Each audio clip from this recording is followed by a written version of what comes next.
Уважаемые участники конкурса, дорогие мои члены жюри, концертмейстеры, педагоги, мамы, папы, все-все-все, я очень-очень жду встречи с вами на конкурсе в Москве.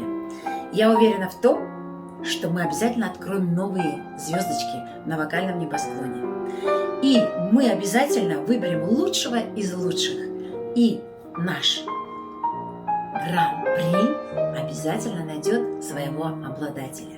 Самое главное, чего я вам желаю, это крепких нервов, крепкого здоровья и, конечно же, вдохновения, чтобы вы чувствовали нашу поддержку, нашу любовь и нашу заинтересованность в том, чтобы действительно вы спели замечательно.